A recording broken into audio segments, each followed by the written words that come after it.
bara jiraatte keessatti wanti akka malee si gaabbisiisu maalii kan jedhudha. Kana malees gammachuuf beellaman qaba ture. Gaafa makiinaa bitadhe, gaafa mucaan kiyya fuudhe, intalti tiyya heerumte, gaafan digirii fudhadhen gammadaa jechaatiin jiraachaa ture. Namoota hedduudhaan aarsaa fi arrabsaa jiraadhe jireenya kiyya keessatti. Waggaa 20 guutuu waajjira tokko keessan hojjedhe. Kaampaanii tokko qofaafin umrii kiyya guutuu fixe. Namootaaf jaalala kiyya hin ibsine. Namoota hedduu jaalala kiyya barbaadan akkan jaaladhu itti himne. Nama hedduun garatti qabadhee miidhaa ture.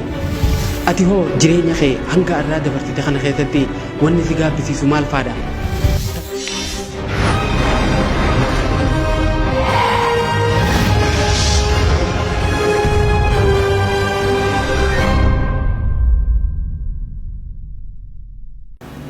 Jireenya ilma namaa kana keessatti wantoonni hedduun erga dabran booda nama gaabbisiisan. Wantoonni hedduun ammoo jireenya keessatti yeroo tokko dabarraan deebi'uun isaanii hedduun ulfaata. Jireenya kee kan dabarsite keessatti wantoonni si gaabbisiisan maaltu jira ture? Hundi keenyaa yoo of duuba deebinee yaadanne wantoonni nu gaabbisiisan hedduun jiraachuudha danda'a. Mee arraan tana ammoo wantoota 10 namoonni du'uuf yeroon gabaabduun akka hafeef doktoraan itti himame itti gaabban haa waliin ilaallu. Sheenaa fi gaabbii namoota kanarraa waa hedduu takka hubachuudha dandeenya. Qophii Forex Inspire hanga dhumatti nu faana turaan ammoo afeerraa ta'eetan kabajaati.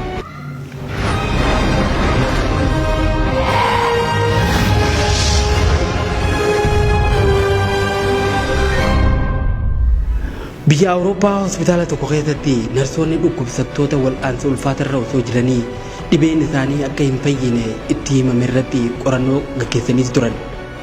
Dhukkubsattoonni sunneen warra akka du'an itti himame garuu ammoo hospitaaluma keessa bakka hospiis jedhamu akka ciisan godhamanidha. Wanti isaan barbaachisu hundi achumatti dhiyaataaf hanga du'anitti.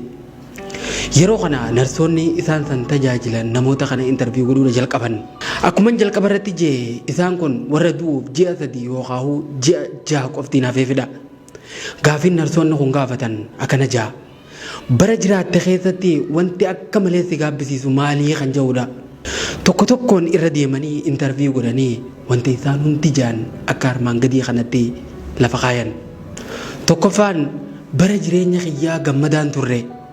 Baran jiraadhe guutuu gammadeen beeku gammadaa ta'uuf wantoota alarraa hin eegaa ture jaan. Kana malees gammachuuf beellaman qaba ture.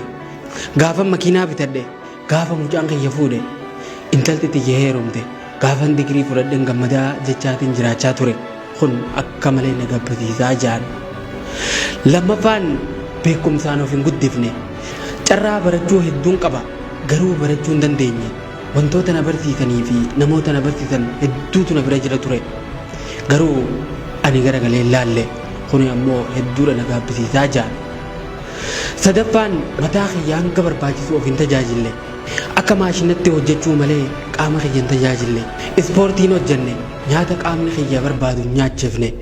Kunoo sababa kanaa arra siree irratti na galcheetii kunis hedduudha na gaabbisiisaa jaan.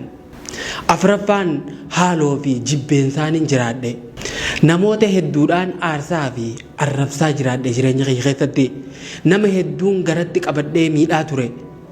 Hiyyeessa hedduun boochisaa ture. Namoota hedduu haaloo itti qabadhee akka maleedhaan jibbaa ture. Arra garuu du'uudhaaf ji'a 3 qofaatu naaf hafe. Wanta dabruuf jeetiin wanta yoomillee hin dabarre hojjedhe. Kun akka maleedha na gaabbisiisa. Shanaffaan namoota hedduu osoo gargaaruu danda'uutiin hin gargaarre. Qabeenya hedduun qaba. Waan hedduutu harka kiyyarra jira. Garuu osoo humna qabu nama tokkoof illee humna hin taane. Ijoolleen haadhaa fi abbaan fira kiyyaa osoo akkana ni gargaaruu barbaaddu garuu ani gargaaruu hin barbaanne. Rakkataa ollaa kiyya jiru osoo rakkina isaa argu akka nama hin agarretti ija cufadhee bira dabree jiraachaa ture. Arra qabeenya san hunda dhiisee deemuuf hin deema. Kun akka malee na gaabbisiisa. Jaaffaan waan hin carraaqeef hin beeku. Ganamaa galgala akka addaattiin hojjechaa ture. Roobaa fi caama keessa deemee qabeenya taatu fudhadhee garuu hiikkaan itti dhabe. Maaliif akkan dhama'een dhabe? Maal akkan dogongoreen beeku? Fiiguu malee maaliif akkan fiiguun beeku? Addunyaa ari'uu malee wanta akkan agarre kunoo arra humna takkalleen dhabe. Kun akka malee na gaabbisiisa. Torbaffaan abjuu kiyya hin jiraanne. waggaa 20 guutuu waajjira tokko keessan hojjedhe kaampaanii tokko qofaafin umrii kiyya guutuu fixe garuu humaan hin gammachiifne dhugaadha maallaqa itti argadhe garuu abjuu kiyya ganamaa jiraachuu hin dandeenye kennaa rabbiin naaf kenne ol baasee ittiin fayyadamne akkuman bakka takkatti hidhamee hojjetaa turetti kunoo arra deemuudhaaf deema kun akka malee na gaabbisiisa saddeettaffaan maatii kiyyaaf yeroon kennine guyyaa hunda fiiguu malee mana kiyya ol garagalee laalle ijoolleen tiyya akkan ani wajjin tapha dhufeeti ani garuu isaaniif argamuu hin dandeenye hojiidha osoon ja'u walgahiidha osoon ja'u maatii kiyya irraanfadhee kunoo arra osoon isaaniin qoofin deemuuf hin deema kun akka malee na gaabbisiisa saglaffaan namootaaf jaalala kiyya hin ibsine namoota hedduu jaalala kiyya barbaadan akkan jaaladhu ittiin himne ittillee hin agarsiifne haadhaa fi abbaa kiyya wajjin taa'ee jaalala isaan anarraa barbaadan hin kennineef hedduutu osoo na dheebotu akka na dheebotutti kute hedduun ammoo